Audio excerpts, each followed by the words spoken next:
Two casinos faced ransomware attacks. One of them paid the ransom, but the other one did not. So who ended up spending more in the end? Well, that's today to find out about. And welcome to Threat Talks. My name is Lieuwe Jan Koning, and here from headquarters at Onto-it, we present you Threat Talks. Let's get on to it. Welcome to Threat Talks. Let's delve deep into the dynamic world of cybersecurity. Let me introduce our guest of today. His name is David Hake. He is the co-founder of Resilience. He's a professor cyber risk management at UC Berkeley. He's an advisor at Venable, and he has over a decade of experience on Capitol Hill. Time spent at the White House. He was leading cybersecurity startups and also, a ton of experience in the field of how to talk to boards, how to fight off ransomware. Should we pay ransomware or not? If you need the expert, Davis is the one. Davis, welcome. And let me start with one question. If there is one thing that you would advise every CEO to do tomorrow, what would it be? That's a good question. Probably practice paying a ransomware demand. Practice paying a ransomware demand. The thought of paying for ransom creeps me out a little, honestly. Yeah. So it's never a good thought to have to hand out a couple $1 million in Bitcoin on a Tuesday. Yeah. How do you decide all this? And this is something you talk about on a regular basis, right? With your students, with actual boards, right? So that's right. And the reason I say practice paying, right, is because you want to have your senior leaders feel the pain, think through the terrible headlines, and then think about what it takes you not to get there. And there's nothing that gets you into that mind space, like actually thinking through how are you going to transfer money, turn it into crypto? Do you trust whether or not these criminals are going to keep their word? All of these questions, which are, don't have any great answers. Working through that ahead of time helps you make the investments so that you never have to actually be there. Yeah, practicing always helps, of course. Yeah, and what do you think about this hack? MGM had a big hack, and it was quite extensive. People couldn't get into the doors anymore. Slot machines didn't work. They did not bend ransom, as far as we know. But they ended up with a loss of over 100 million or so. Do you think they have practiced this? I know, but yeah, this was a really unique situation in that you had two organizations both being hit close together, and you really have like a tale of two cities almost comparison, where you can look at how the recovery efforts went, and then see the effects and impacts of that. I think it taught a lot in the insurance industry about what the long tail impacts look like for a large organization, even organizations that are well defended, right? And when we looked at that, certainly it's a discussion about, okay, if you're going to pay the extortion, what are the costs? What are the processes, and what are the long tail impacts? Or if you're not going to pay an extortion, what do you really have to do, and what are the costs of not preparing ahead of time? But for any large organization that also has such a massive operation, there are going to be impacts and recovery for any of them. And that's really what cyber insurance is there for. It's there for those cleanup and those long tail costs. Mm-hmm. Yeah, we're going to talk about that much more in a minute. On this hack, indeed, I think 3 weeks before that MGM got hacked. MGM is owns half the strip in Las Vegas, right? And the other half is owned by Caesars, and they also got a similar attack, right? And they paid, as far as we know, $15 million. A massive amount of money in ransom, but they weren't really all that affected. So if you look at it from a distance, you would say, yeah, pay the ransom. Would you agree, or is that too short, too quick of a conclusion? Yeah, this is a great question, and a question that the insurance folks and security folks get all the time. When they look at this issue on the face of it, they say, well, the lesson is clearly just pay the extortion and move on. But, when you think about the impacts to not just your business, but societal good, like we don't want to be in the business of just paying extortions, right? And everybody, looks at the insurance industry and says, "Oh, they're just paying these extortions." And some folks have said, "Are they making the problem worse by supporting the payment of extortions?" But the reality is that we've actually seen extortion payments come down with those who have cyber insurance. It's really interesting. There's a company called Coveware, and they're one of the incident response vendors in the insurance community, and they've been tracking extortion payments from their clients over the past 5 years or so, going back to 2019. And Coveware even works to facilitate some of the payment. So if you believe it, they'll talk to the bad guys. They'll work to negotiate down the payment. We talk through what that looks like a little bit. But a core finding they've been tracking the percentage of their clients that pay extortion. And in 2019, it was 80%. Can you believe that? 80% of their clients just paid the extortion. But what we've seen now, where majority of their clients are cyber insurance clients, they're down around 30%.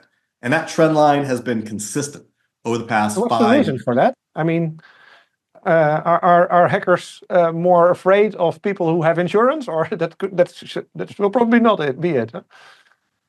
Yeah, well, having worked in cyber insurance, I would like to say that cyber insurance is driving better hygiene, and there is anecdotal proof around that. Like when we look at the data, for example, multi-factor authentication, the adoption rates have skyrocketed over the past several years. And it's largely because those holding insurance have also then required their vendors, their suppliers, smaller organizations that maybe not have insurance to adopt basic security like MFA. And I also think that many insurers now are encouraging and requiring in some cases that companies that have had an incident in the past or have lower hygiene, that they do things like they go through a tabletop exercise, they ensure that they have backups, they do things that are going to make them resilient, not necessarily to the attack, but to the extortion demand. So there's a causality, or at least a correlation between getting an insurance and becoming more resilient. So that almost sounds like that being insured works better than being compliant with a compliance framework. Yeah, that's a pretty controversial statement right there. Because I think the insurance industry doesn't see themselves as a regulatory force, right? I mean, we set up compliance regimes because policymakers ideally work with technology specialists and say, hey, these are the baseline standards that you've got to do in order to process financial payments, right? Although in the case of PCI, it's been an industry standard, right? So the industry's gotten together to enforce themselves. For cyber insurance, it's really a financial vehicle. And that financial vehicle is trying to control the risk or understand the risk at a level that's going to give them a rate of return. Now, let's say that they're happy accepting a lot of risk, right? You're not going to have a SOC 2 audit that says, it's okay if you do half the things in the audit. Like, I'm going to still, pass you at a half of a passing rate. In insurance, the market determines what level of risk they're willing to take. So insurance isn't always enforcing or requiring standards, right? They may just end up charging a company more, just like any market. Yeah. So if you're looking at SOC 2 or ISO 27001, it's a Boolean. You get it or you get it. You don't get the certification. It doesn't matter how strict you are upon yourself, for example, and probably there's also a bit of leeway. But for insurance, there is actually a hard number. So it's more of a scale instead of just true false. That's right. And sometimes that scale involves things you can't control. Like public entities have been a massive target for ransomware actors because, a city can pay less than a startup to get, really good technologists or cybersecurity experts. They have critical services that when they're down, the city can't operate. And they can be forced politically to clean up the issue quickly, right? And so ransomware actors, especially since the pandemic, we've seen a number of U.S. cities hit by these criminals because they're able to be squeezed, right? And if you're a public entity right now, getting cyber insurance is admittedly expensive. It's not impossible, but once again, that market says, okay, you're in this class of businesses that we've seen targeted and get hit, so naturally, I'm going to charge a little bit more because it's the equivalent of building your house in a hurricane zone. But if I would be just a simple guy thinking of who to attack, I mean, and if I'm going to attack the state of New York, for example, there's probably less money there to be paid as ransom than if I do MGM. So my first idea would be, well, let's do the casino. Let's do an Ocean's 11. Yeah, I know, right? I certainly don't think the casino hacks were as cool as Ocean's 11. I don't know if Brad Pitt was involved, but well, we don't. We can ask someone about that because we're going to have some deep dives after this episode on the subject on what actually happened with MGM. MGM is actually one of the things that is. Let's bring in Luca for a minute. Yes. Hi.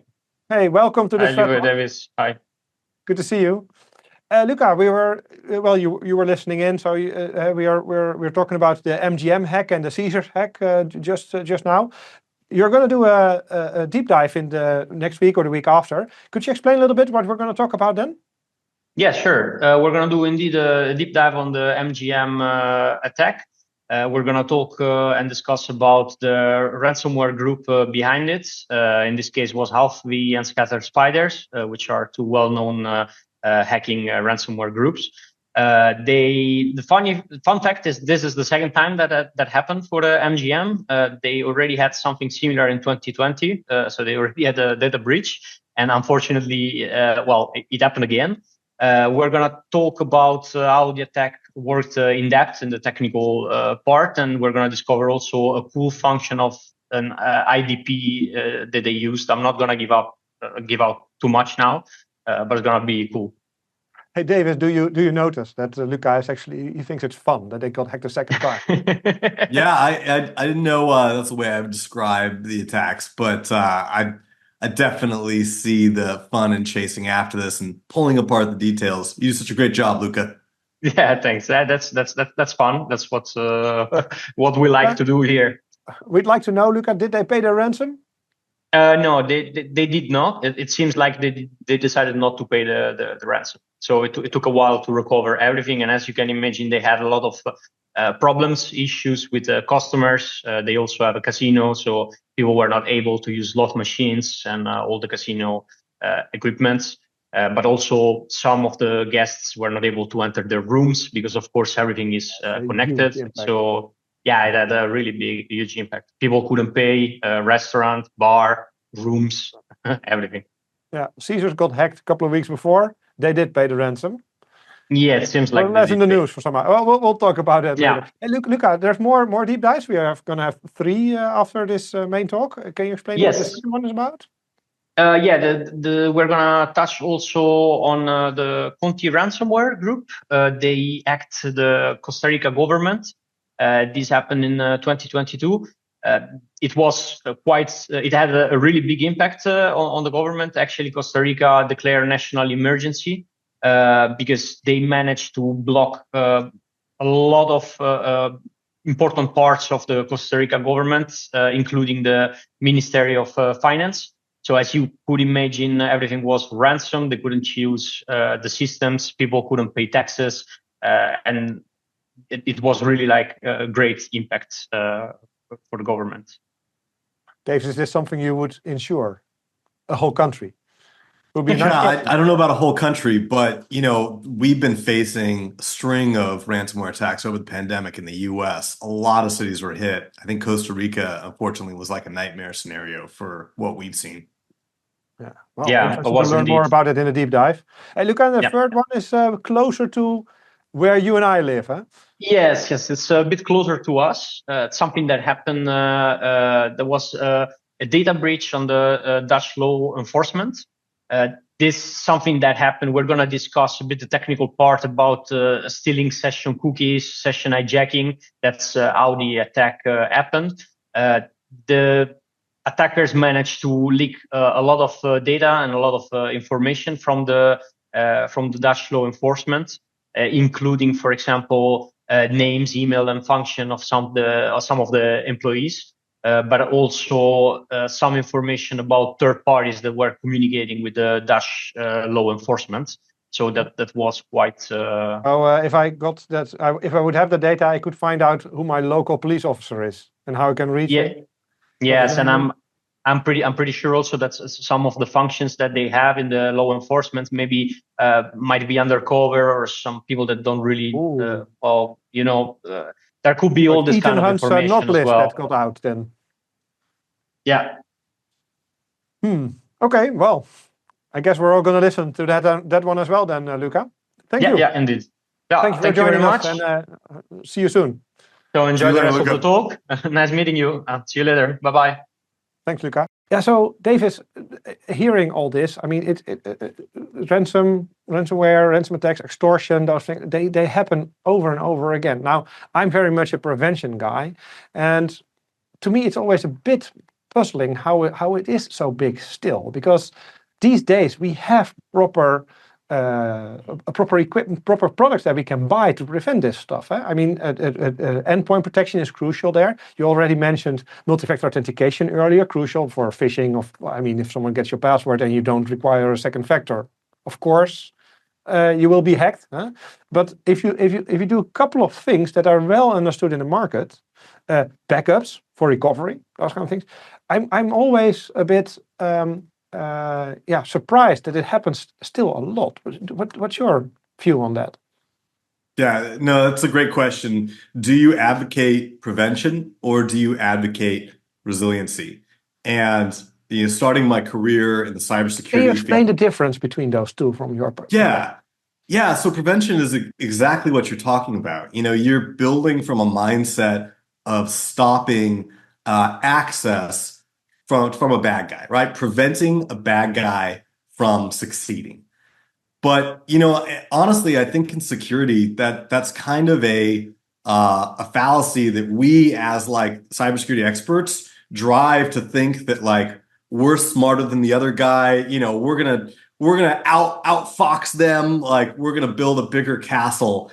And the reality is that when you think about risk, everybody in the risk management field thinks about resiliency. There's always going to be that act of God. There's always going to be that 0 day. There's always going to be that state agency. Like, how do you defend against the NSA, right? Like, I don't know that you can. I worked with a lot of those guys. They're great. I would never want to face them on a digital battlefield.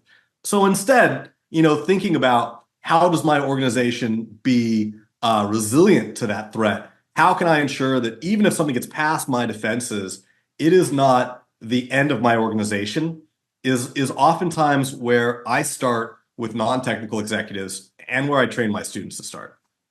Yeah, okay, yeah, but I get that. I mean, there's always going to be the unknown, the thing that we didn't know yet. Ransomware didn't exist before, and suddenly it existed. And of course, all your technical measures could not prevent it from happening then. But my point is that still today, and the stuff that Luca just talked about, each and every one of them always has some kind of no multi-factor authentication in it, or patch levels of crucial systems way behind, or the endpoint protection software not being installed everywhere. Those to me sound like avoidable. Yeah, 100%, right? When you look at it on paper and you build a technical diagram, or let's say you lay out like the MITRE attack framework and you're like, okay, they have to do these very specific steps to achieve an objective on my network. I'm going to put my controls in my build a defense in depth strategy, or maybe apply a zero trust strategy to it so that even if they do get in, right, they're not able to access critical data. Yeah, control the blast ratio. Exactly, control the blast ratio. And I think that as we start thinking about prevention, right, prevention doesn't mean stopping them at this one step. Like, prevention can mean more of like what we think about with zero trust, is that even if they're able to access something here, it's not going to be my crown jewels, right? They're not going to walk out with everything. And when you're talking to, non-technical executives that, are used to their business having good years and bad years, right? Like they think about resiliency a lot more frequently than they think about, let's never have a bad year in sales, right? So if you're explaining to them that like we're going to be prepared for a bad day in cyber, and that shouldn't mean you fire me, like things are going to happen, right? Yeah. Then you can talk about your budget, you can talk about your investments in your cybersecurity program, all the technical things you're doing to shut those doors, shut those windows in a much more believable way, that you're managing this risk. You're not promising them that nothing bad is ever going to happen. Never give up on prevention. It's not fatalistic, but you have to think about, how do I prevent not their access, but how do I prevent my company from being destroyed, right? Yeah. You mentioned something about without me getting fired. I mean, so many times it was this intern that clicked the button or whatever. Blame someone, like have a scapegoat somewhere. Is that something? I'm sure you also educate C-level on that thing. I mean, because to me, it's really the best hacks I've seen is where, or remediations of it, where the company is very almost keeps an open blog to the world. Hey, this is what we see. This is how we fix it. If you're in the middle of a battle with a ransomware attack group, is probably not the wisest idea at that point in time. But be really open about it instead of blaming someone. Is that something that you also recommend to boards?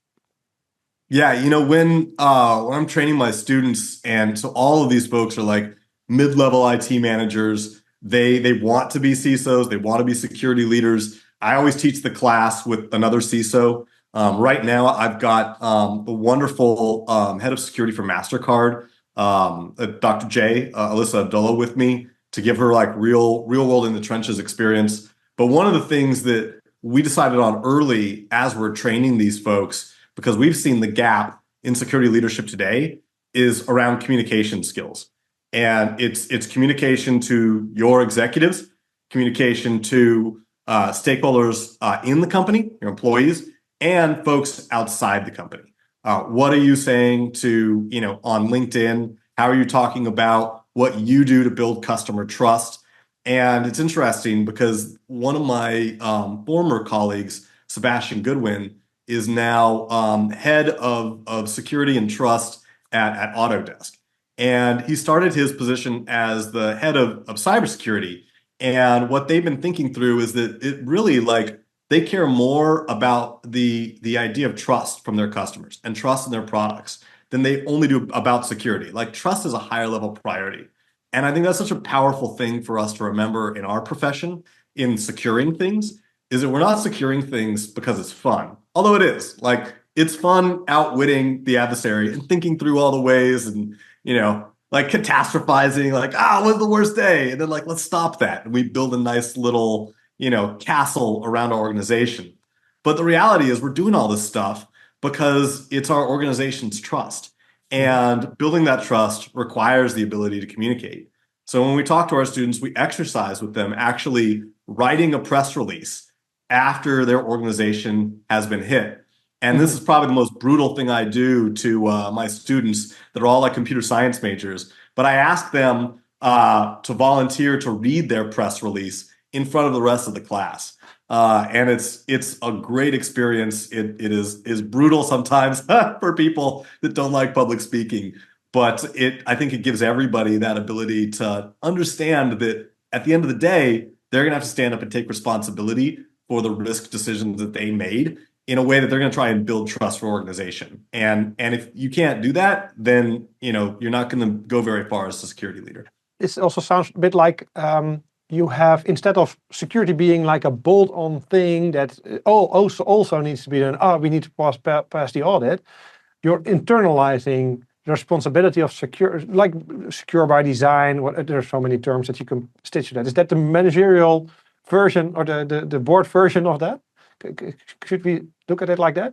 Make sure that security is a standard thing that you should incorporate in everything, and therefore talk about a secure product, secure service that you're delivering. And yes, there needs to be security in that. Is that what you're advocating then?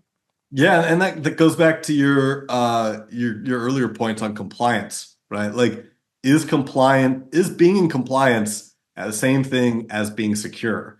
And you look at it it's back to this risk management discussion. Compliance is obviously not security. I took the SATs back in the day. I know that I was trained in high school to take the SATs moderately well. I blew it away, but good enough.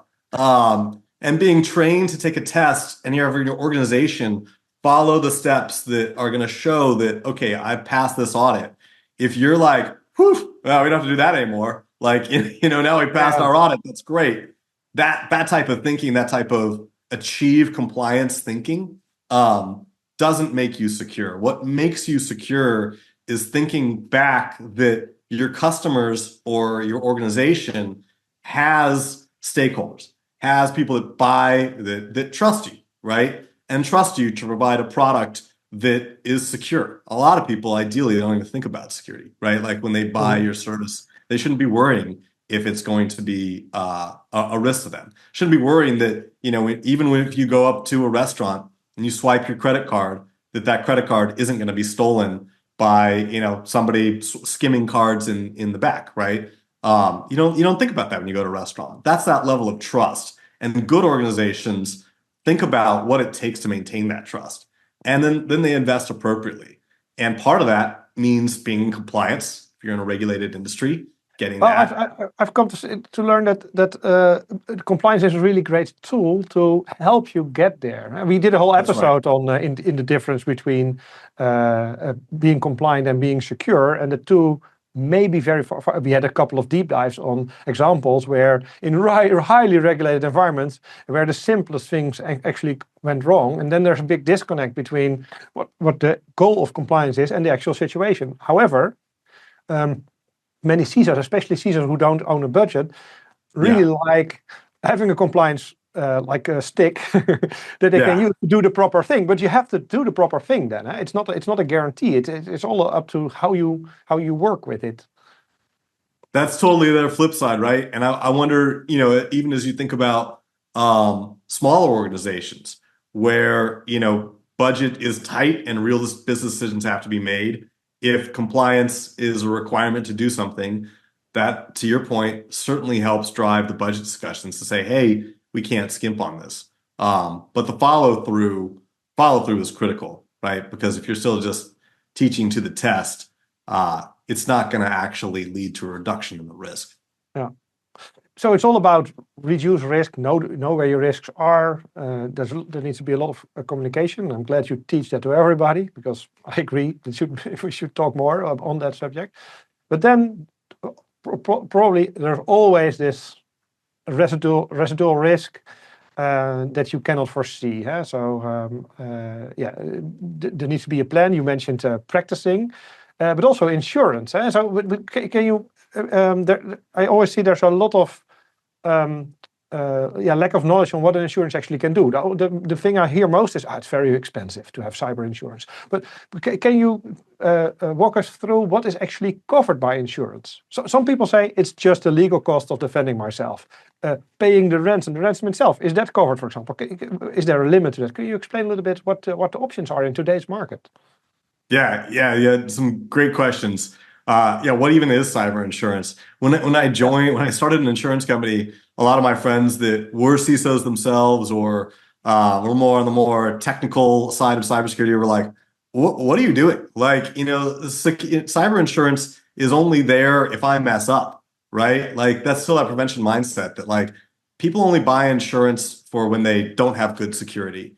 And the reality is it's actually the opposite. Companies that buy insurance buy it for that long tail risk, that like, 1 in 100 years or 1 in even like 10 years, a massive type of loss that your organization's balance sheets can't absorb on their own. And when you think about it that way, and it's like, okay, I'm going to pay, maybe like $50,000 and get $5 million guaranteed back if I have an incident. That's when you're like, okay, that's half. That's in San Francisco, that's a third of cost of a cybersecurity analyst. And one incident is going to give me $5 million for my response. It's like, that's a pretty decent But what would be covered if I would pay 50K every year? Yeah. Right? So up to 5 million, it doesn't matter what it is? Yeah. It's a good question. Ransom, recovery costs. It's pretty standard now. It used to be because this like product, not to go into the history of insurance, because then all the listeners are going to go to sleep. But pretty much like insurance really only covers things that are costs. And it used to be that the biggest part of a cyber incident was being sued. In fact, there's some data showing that about like 90% of incidents have a lawsuit filed against them within like 60 days, 30 to 60 days. And that's because, especially in the United States, we've grown up where, as soon as data breach is reported, there is an attorney that's building a class action lawsuit against it. And this pressure drove insurance companies to cover, like you said, the legal costs, notifying people, working through some of the data forensics so they could understand what data was accessed, if there were any fines along with that. A lot of that all changed in 2018 as we saw the ransomware epidemic start to build and then explode during the COVID-19 pandemic. As everybody went to go work from home, IT teams were trying to reorganize how their businesses worked, and the criminals just like sailed right into that chaos. And this is where you saw those codeware numbers of extortion payments jump to like 80%. And we started seeing extortion payments go from like $10,000, $50,000. And now they're an average of $500,000. So the numbers got substantial. 40. Like before 2018, the extortion amounts were like moderate or so, and that wasn't even something that you would get an insurance for. But that certainly, since it was rising, the need for that, because in the early policies that and the premiums you would pay were the extortion was not included, right? Back then, before 2018. Yeah, so there's these response costs that were always sort of kind of like there as like, oh, we'll pay the extortion because, likely it's only going to be like 10,000, 30,000, nothing compared to getting in a top tier IR team to do like a month-long data forensics work. And as that exploded, that hit the cyber insurance market really, really hard because these policies had always covered first and third party costs. And they'd always lean on those third-party coverages. Third-party coverages are like, if you're hit, what are the costs that it takes to make someone else right? Legal fees. This is like the fines, potential lawsuits, notification, all these sort of like third-party costs. The first-party costs and the were generally easy. To clean it all up. Clean it up. Yeah. Exactly. But tucked in those first-party costs are two costs that really didn't cost companies very much before ransomware and became a huge problem after ransomware. And that was the extortion fee, like you note, and business interruption. Business interruption is actually one of the primary areas of cost that exploded. And these coverages... How do you measure this? This is, I mean, as an insurance company, what does it cost? I mean, the example of the MGM, where your guests cannot enter their room, and how much you don't know. Right? It's really hard to.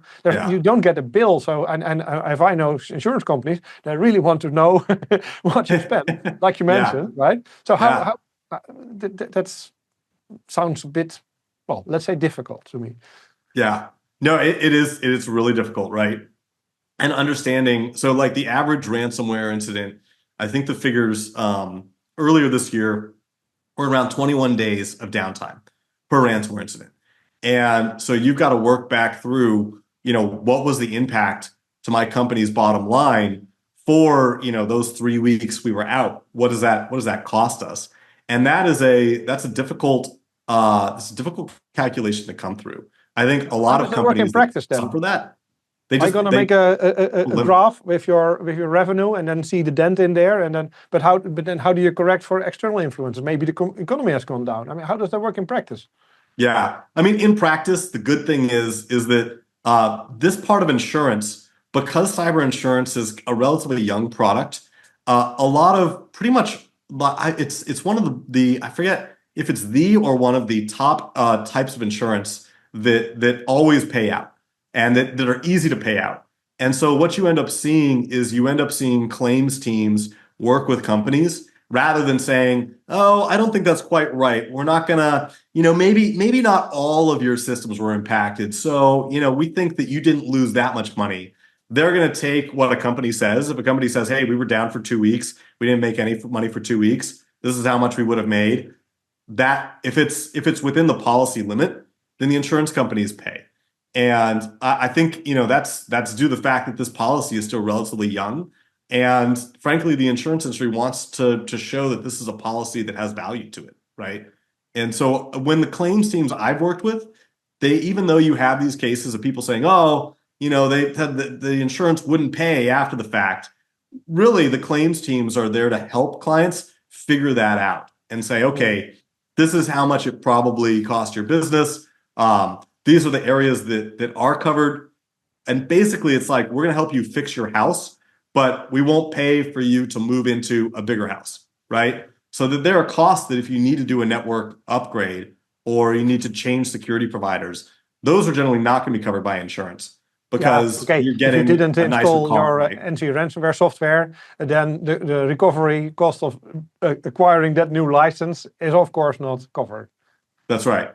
Although, there are now a lot of partnerships and vendors where, they'll use tools for the incident response. And because of their partnership with the insurance provider, they'll leave those tools or allow for a lower cost for you then to upgrade a license fee.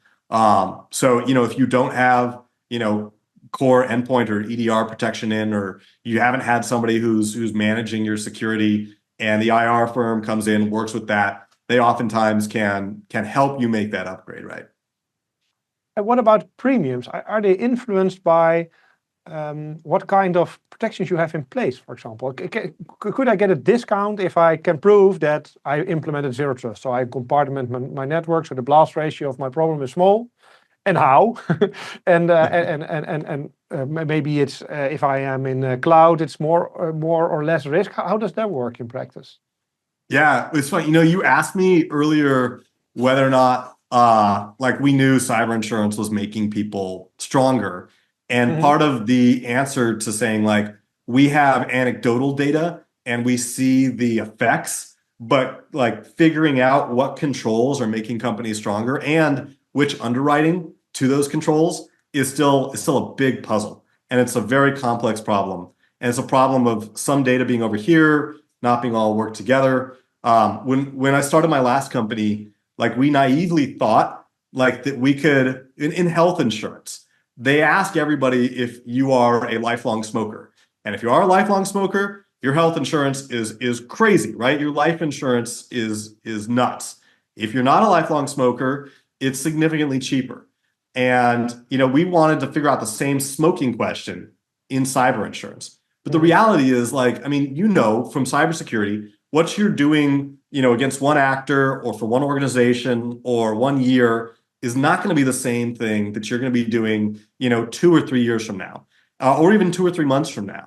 And because these controls and tactics change a lot, it's hard for insurers to say okay, as long as you have fire sprinklers in your network, we're going to give you this huge discount because we know that fire sprinklers work at stopping a fire. Because a fire is something that's controlled by physics, right? And human attackers are motivated by profit and their own creativity. They're going to change and adapt. And so the underwriting standards also sort of have to continually change and adapt. And it's harder for them to say, you do these list of 5 things, we'll guarantee you a discount, right? It's more it's a bit like what industry what strategies had you had demonstrate to me that you have a good handle on your network security. Yeah, it's a bit like if you, to your smoking example, then halfway the year, vaping is invented, and it's not described what the effect of that would be. But in this case, it's not one thing that changes, but the attackers change all the time. Risk profiles change all the time. So it's like a big moving target that you're trying to quantify then as an insurer. Yeah. Maybe we can take this time to do a PSA. For any kids listening, don't smoke, don't vape. Your insurance premiums are going to be terrible later in life. Yes. But what is the equivalent then in cyber or in IT hygiene or whatever? Is that not patching? Is that multi-factor authentication? Does it get that tangible to? If I am a customer of cybersecurity, can I have a list of things that I should do to check off? Is that something that? Do you see that insurers bring that more and more to the table? Yeah. I think insurers and especially the brokers have started to see themselves more as like the risk guides to their companies. And it's challenging because the insurance folks are not always the security experts, but what they can bring is they can help you bring an idea of loss and risk mitigation. So rather than saying, okay, let's talk about MFA and whether or not, just a simple SMS text password is better than phishing resistant MFA, where you're using hardware tokens or an authentication device on your phone. They may not get in that level of detail. You're going to need a cybersecurity professional to understand what's best for your organization. But they will say, hey, across all these incidents, customers that implement MFA beyond just their admins, but for their whole organization, we have seen them pay extortions at a much lower rate. We have seen them recover much faster. Companies that implement immutable backups, they have been able to turn around from an extortion event within 3 days versus 3 weeks, right? So, the industry is seeing that they can bring that type of intelligence to customers, and then they work with security professionals to implement it.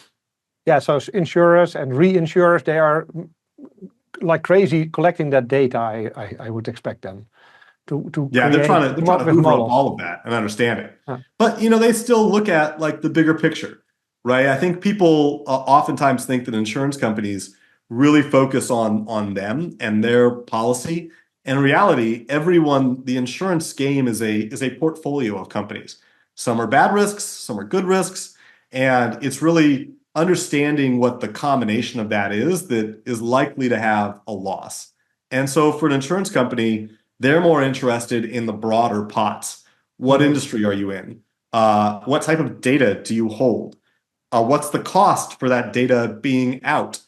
If you're making money or you're in a manufacturing type position, which doesn't have a lot of sensitive data, but it costs, millions of dollars for you to be down for a day, what's the cost of that outage time that you referenced earlier, right?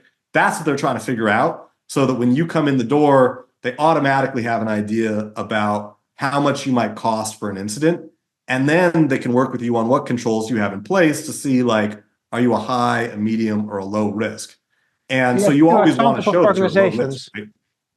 Sorry. Do you have some examples of organizations that are easy or cheaper to insure, or types of tech, or are there some factors? And I'm also interested in the opposite, which you already mentioned government, but there must be indeed industries or technology stacks that are really hard or really easy to insure. Yeah, I don't think anyone's easy because on some sides you got a lot of money spent into it, but you got a lot of threat. Like I think of financial institutions.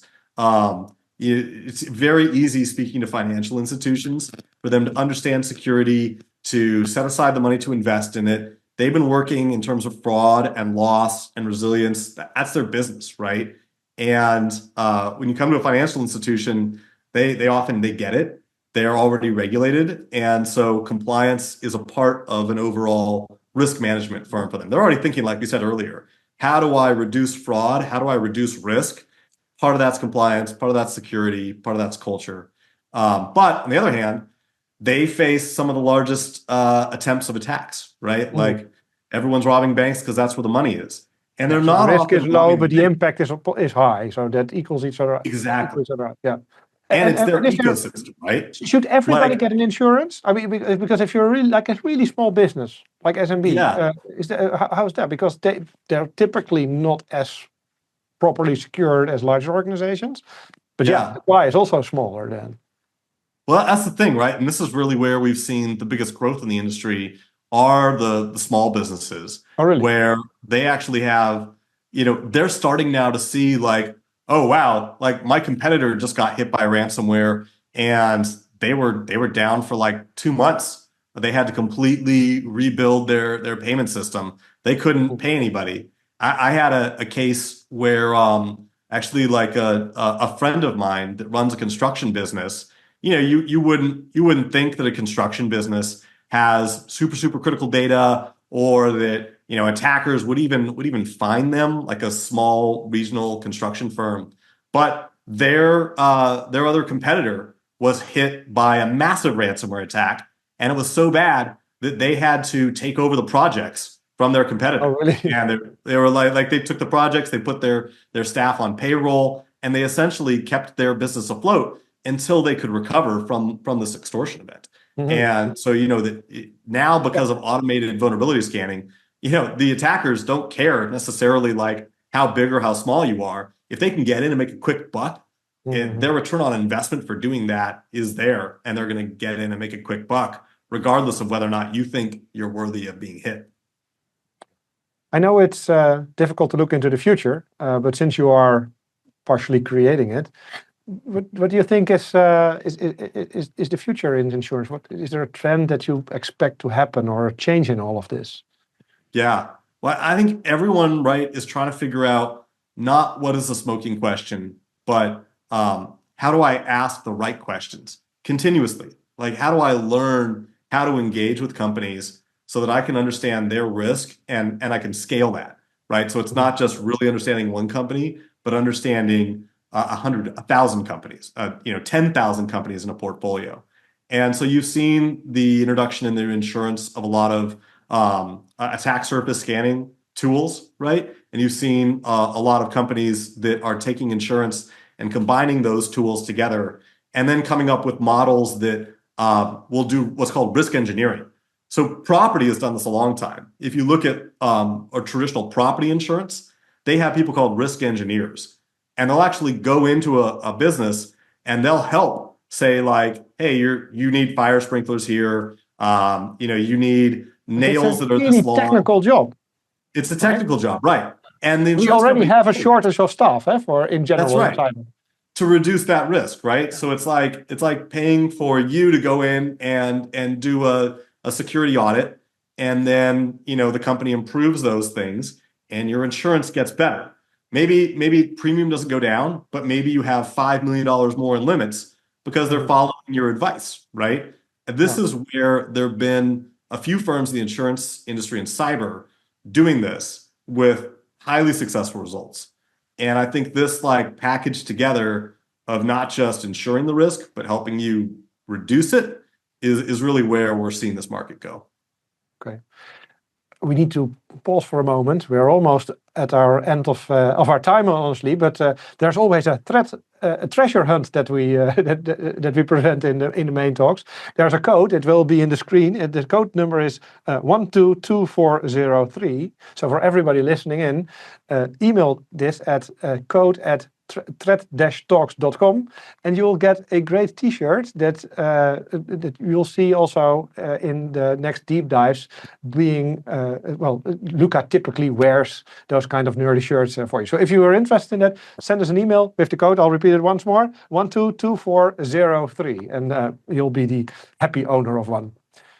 We'll send one to you anyway, Davis. I know you know what to do with that. I definitely have my cool T-shirt collection. It'll be the first one in there. Yeah, great. There's one other thing that I want to talk to you about a little bit, is because nowadays, as I understand it, insurance does pay for that ransom, those bitcoins that you're going to send over. And we covered a little bit that you should be prepared to this. So every board should practice deciding to pay for it, because apparently sometimes you have to. Because the alternative is so much worse, right? What about? But it feels so unethical. Huh? At the beginning of this episode, you mentioned that also. It feels wrong, and maybe you're reinforcing them. What's your take on that? Yeah, it's a great question, and I'll tell you, nobody ever wants to pay an extortion. The reality is that we look at the numbers, and extortions are paid, and for cyber insurance, it's a risk that is covered contractually. It's been covered contractually by the product for years, and customers still want it, right? You don't have customers that say no, don't put extortion coverage in my policy. The reality is, if you're faced with weeks of recovery, or a paying extortion and attempting decryption through that, you're going to pay the extortion. You're going to do what's best for your business, right? Now, what we want to do as an industry is think, how do we prepare our customers? And I think the insurance industry has demonstrated that they've actually been a positive force in reducing the payments, especially, when you look at data sources like Coveware, where majority of their clients are all cyber insurance holders. Coveware is one of the folks that are on the panels for helping negotiate some of these deals. And so, what does that look like, right? So what does it look like to have to pay an extortion? Well, after an incident, you come in, as when you see a ransomware incident, it's kind of chaos. You don't know what's impacted, what's not. You just know people can't get to their systems. And after going through the initial recovery phase, if the actor demonstrates that they do have access to your data, sometimes they'll leak it, right? As like a show of force. They'll leak some of your data externally. We've seen this, unfortunately. We see a trend in this. It used to be locking your systems down, making sure you don't have access, and therefore for continuity reasons you need to pay. But my understanding of this is it's actually quite expensive for attackers to keep all that infrastructure. Yeah. So it's easier to steal the data, and then you mentioned extortion over paying ransom, right? Because it's a broader thing. You get extorted because otherwise your data is going to be made public. And then that's right. And then you get fined. So we had an earlier deep dive on an attack where the attackers would first demand ransom, that was paid, and then they would report the company to the authorities.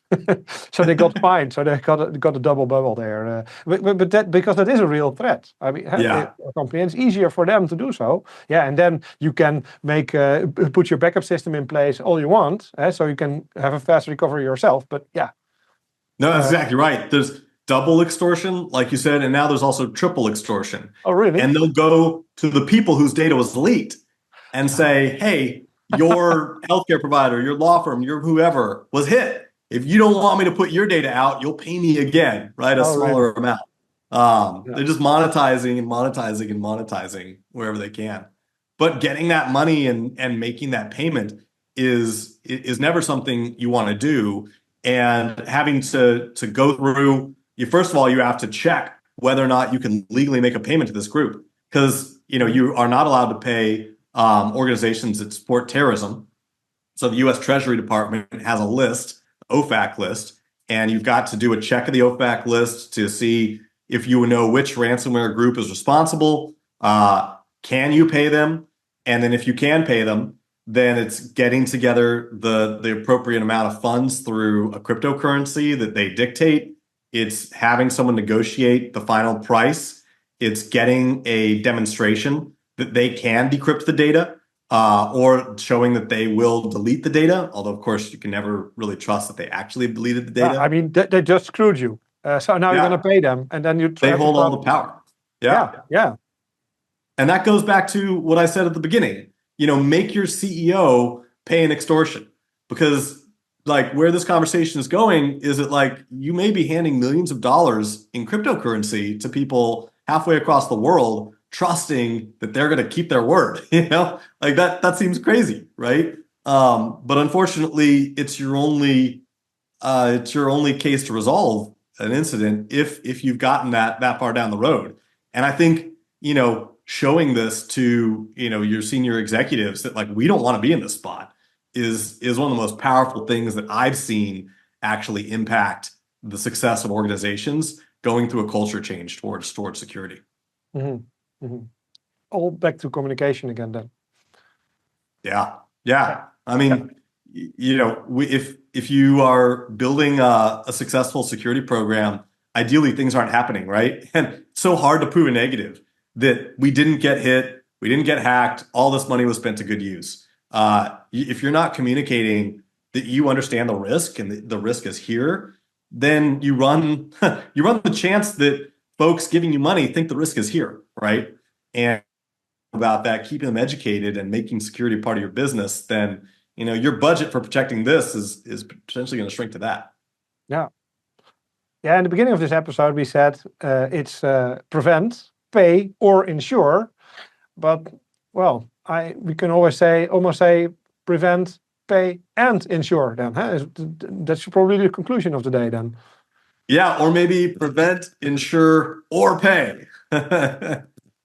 Yeah, okay. It's always nice to have someone else pay for you, right? So, and that's what insurance makes possible. Yeah, that's right. I mean, you have someone offloading some of that financial risk, and you think about it in any other part of your business, whether or not it's personnel, whether or not it's your facilities, whether or not it's your business revenue. You have insurance for all other parts of your business. In your digital risk, which is really cyber insurance is more digital risk rather than necessarily security, right? Why would you not cover an incident or a financial loss against your digital risk too? And I think that awareness and the stabilization of pricing in the market is really what's driving a lot of small and medium businesses to also start adopting insurance at the rates that we're seeing today. Yeah. So tomorrow, every listener, every viewer, what they should do is do this exercise to pay ransom, and don't cry too much. Yeah, this will definitely get your CEO's attention. Send them a meeting and say discussion about paying criminal actors. Great. Well, everybody do this tomorrow. Please have fun, but it's a very good. Huh? Yeah, right now. Yeah. And the other one is, if you don't have insurance, do consider it, and maybe also look at what is covered, and whether it does include incentives, maybe to get a discount or a higher payout, potentially higher coverage ratio, right? So that's some tangible things that our audience can do. Yeah. Well, David, thank you very much for reach out to whoever buys your insurance in your company. It's not often that security people talk to the insurance buyers, but when they do, you're going to do a lot of learning from how your insurance buyer in your company is thinking about financial risk and how you as security provider are securing that. Great pointer. Thank you very much. David, it was great talking to you in this episode of Threat Talks. Thank you very much for all your insights. Maybe we'll have you again here to discuss even more on Threat Talks, because there's so much we could talk about. Thank you very much for all of this. No, thank you so much for having me on. And thank you to all our listeners and viewers. If you liked what you saw today and what you heard today, please do like us on YouTube or in your podcast app, because that helps us spreading the word further. And if you click the notification bell, that means that next Tuesday you will get the next episode in your inbox. The deep dives, we always have a main episode like this one, a bit longer, and then we have shorter deep dives in the consecutive weeks to get more into the technical details. Those are little bit more technical. We also like to get your feedback. So if you want to email us please at team@threat-talks.com, or put everything in the comments for good feedback, positive or negative. We also award you with one of those t-shirts. So if you forgot this code, no worries. Just send us your feedback, and we're looking forward to it. Thank you very much, and we hope to see you next week. Bye-bye. Thank you for listening to Threat Talks, a podcast by Onto It Cybersecurity and M6. Did you like what you heard? Do you want to learn more? Follow Threat Talks to stay up to date on the topic of cybersecurity.